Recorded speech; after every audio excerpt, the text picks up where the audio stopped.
our video and someone's here. We can't tell who you are, but it's great to see you.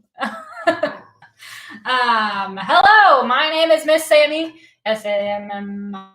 I maybe spelled that wrong. This is Miss Lakin, and we are here doing another story time.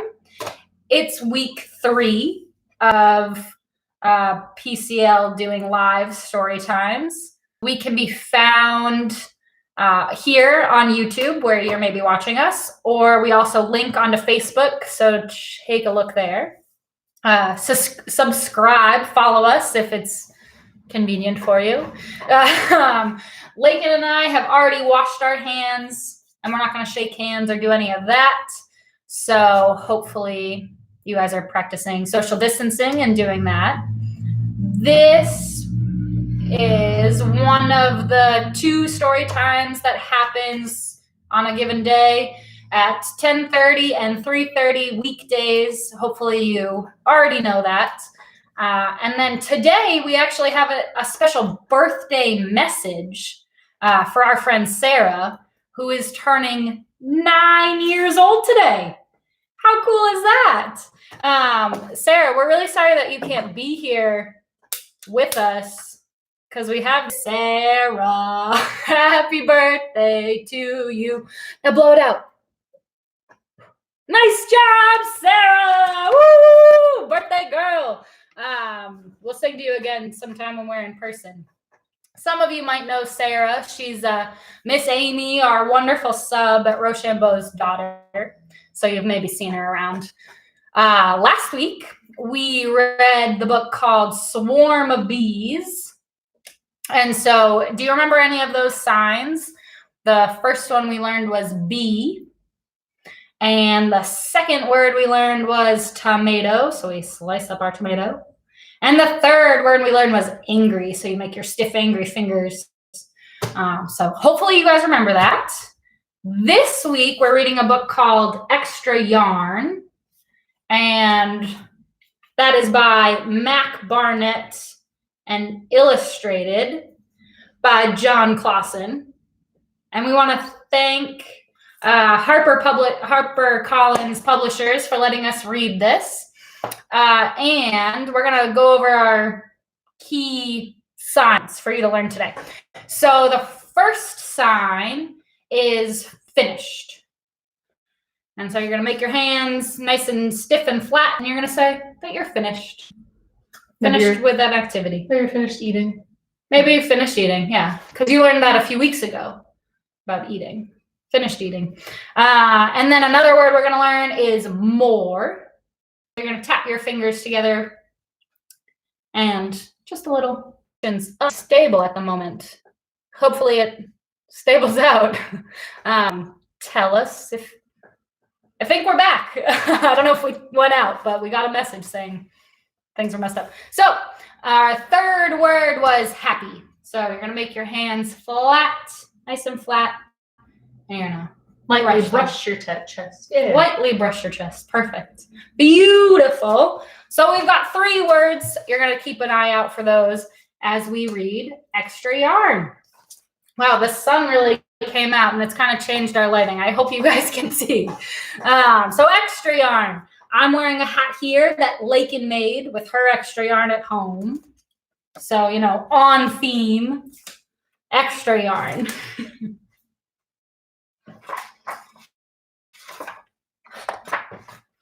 On a cold afternoon in a cold little town where everywhere you looked was either the white of snow or the black of soot from chimneys, Annabelle found a box filled with yarn of every color.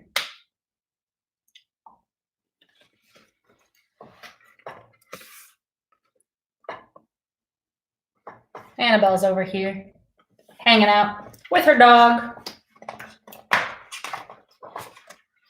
So she went home to knit herself a sweater. And when Annabelle was done, she had some extra yarn. So she knit a sweater for Mars too. Mars is her dog.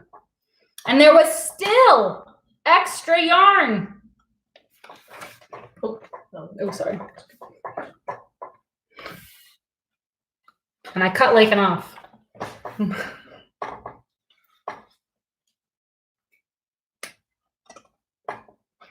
Awesome. And when Annabelle and Mars went for a walk, Nate pointed and laughed and said, "You two look ridiculous." "You're just jealous," said Annabelle.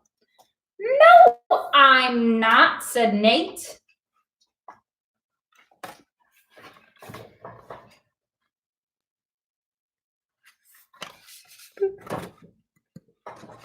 Nate's over here on this pile of snow.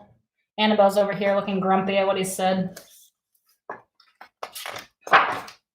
But it turned out that he was.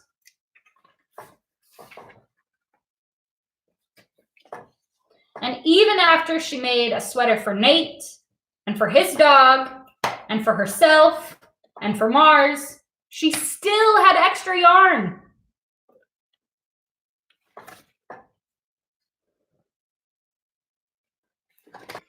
At school, Annabelle's classmates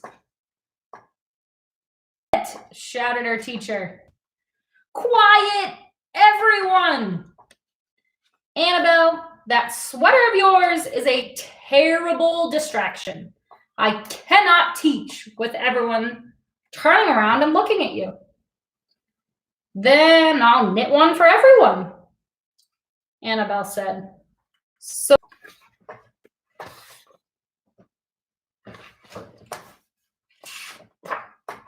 But it turned out she could. And she did. For all the students, and even for her teacher. And when she was done, Annabelle still had extra yarn. Everyone in their sweaters.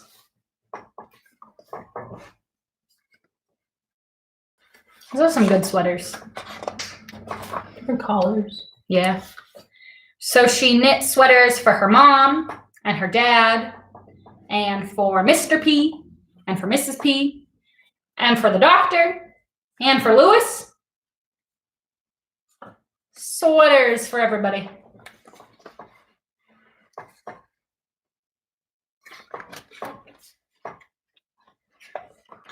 She made sweaters for everyone except for Mr. Crabtree,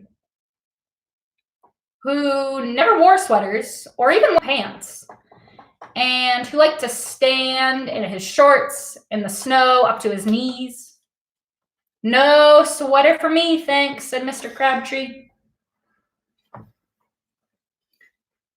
So she decided she would make Mr. Crabtree a hat. And even then, Annabelle still had extra yarn.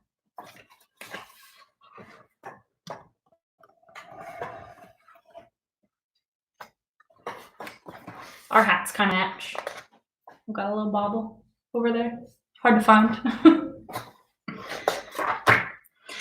She made sweaters for all the dogs and all the cats, and for the other animals too, like the bear and the bunny. And soon people thought, soon Annabelle will run out of yarn. But it turned out she didn't. So Annabelle made sweaters for things that didn't even need sweaters, like the mailbox and the birdhouse and the house. Everything got a sweater.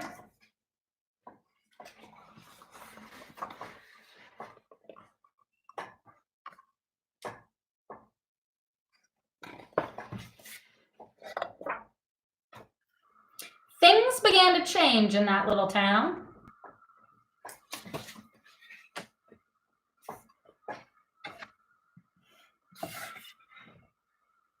Sooty blackness. News spread of this remarkable little girl who never ran out of yarn, and people came to visit from all around the world to see the sweaters and to shake Annabelle's hand. One day, an archduke who was very fond of clothes sailed across the sea. Again, hopefully you can see this.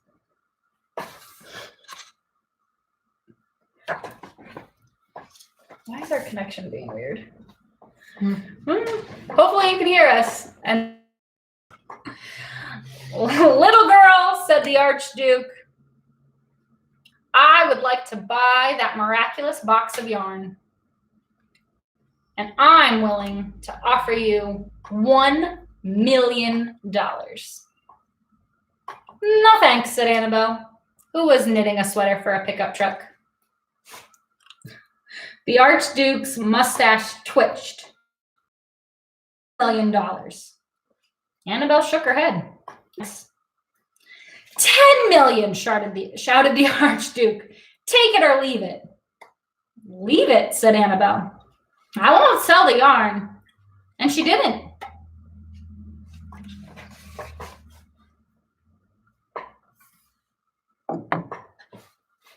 I wish my car had a sweater. I think that'd be nice. So that night, the Archduke hired 3 robbers to break into Annabelle's house.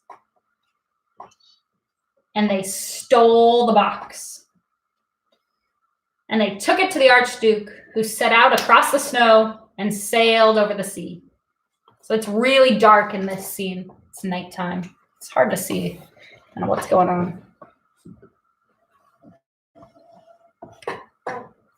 There's Annabelle's house. And you can see a little person fleeing in the boat, getting ready to sail away with the stolen yarn. And it sailed back to his castle. And the Archduke put on his, and he took out the box, and he lifted the lid, and he looked inside. Let's see what he sees. He's back at his castle.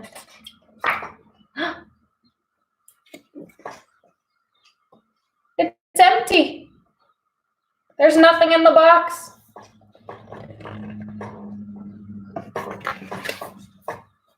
His mustache quivered, it shivered, it trembled. The Archduke hurled the box out the window and shouted, "Little girl, I curse you with my family's curse. You will never be happy again." But the box of yarn, the empty box, ended up on a iceberg, a piece of an iceberg, and it floated along.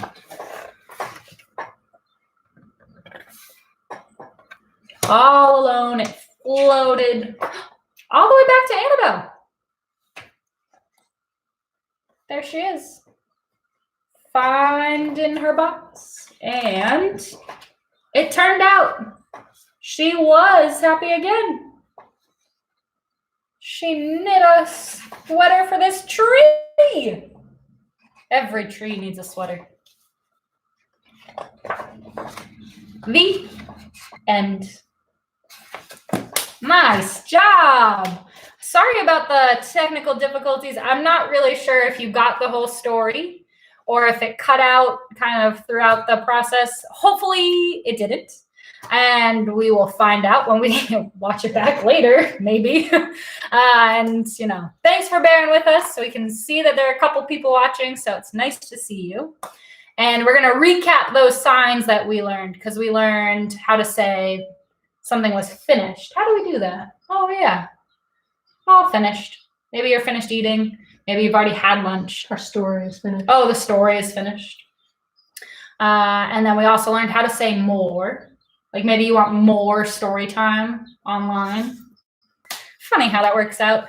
And that makes me pretty happy that there will be more stories. So thanks for joining us. You'll see us next week. You'll see someone else tomorrow. Talk to you later. Bye.